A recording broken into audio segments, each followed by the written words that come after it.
कंत्राटदारांना पाठीशी घालणाऱ्या प्रशासनाचा पाठीशी घालणाऱ्या प्रशासनाचा प्रशासन मस्त प्रशासन मस्त खाली करा खाली करा खाली करा खाली करा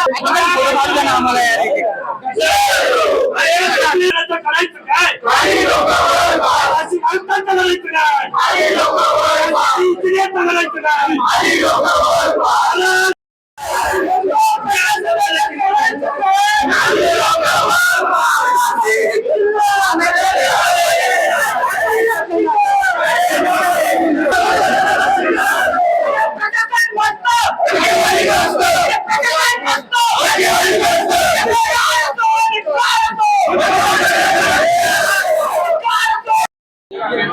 नाशिक जिल्हा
आज नाशिकमध्ये 5 जणांचा मृत्यू झाला।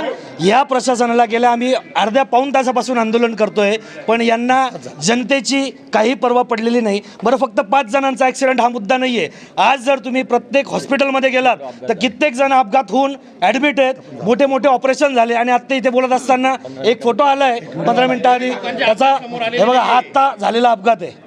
जर अशा पद्धतीने नाशिककरांचे हाल असतील तर या प्रशासनाने नेमकं काय करायचं? आज अभियंता सुट्टीवर आहे, अहो यांना झोप कशी लागते?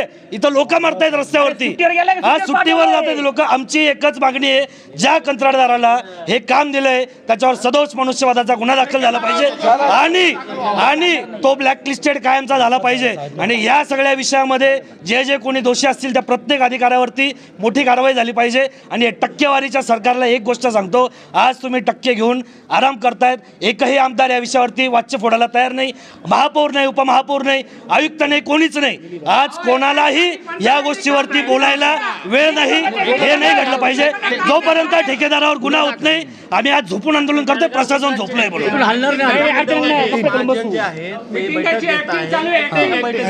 अहो महाजन साहेब बैठकी घेतात, त्याच्या टक्के ठरतात आणि विषय संपतो. आतापर्यंतचा इतिहास आहे त्यांच्या. स्वतः जळगाव मध्ये परिस्थिती बघा काय, तशीच परिस्थिती नाशिकची करायची आहे का? म्हणून ते नाशिक मध्ये आलेत का? ही परिस्थिती ते करताय. ठेकेदार कोणाचे भाऊ आहे? ठेकेदार कोणाचे नातेवाईक आहे, कोणाच्या घरचा ठेकेदार आहे, कोणाला काम मिळतंय हे नाशिकच्या सर्वच पदाधिकाऱ्यांना, सर्व जनतेला माहिती आहे. खाली करा.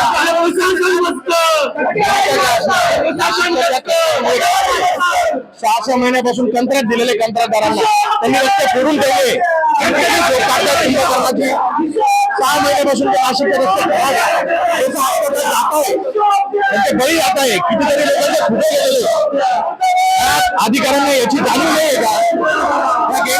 या सरकारला या अधिकाऱ्यांना हे प्रश्न विचारण्यासाठी महाराष्ट्र लवकरात लवकर हे नाशिकचे खड्डे बुजवले गेले नाही, रस्ते चांगले केले गेले नाही तर महाराष्ट्र निर्माण सेना यांना स्वस्त बक्षीस देणार नाही.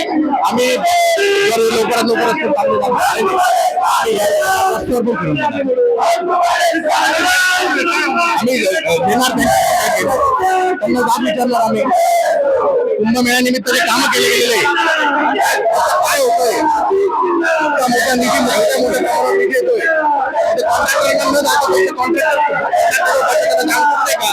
या अधिकाऱ्यांना ज्या टक्केवारी केलेली आहे त्या टक्केवारीमुळे मस्त आहे.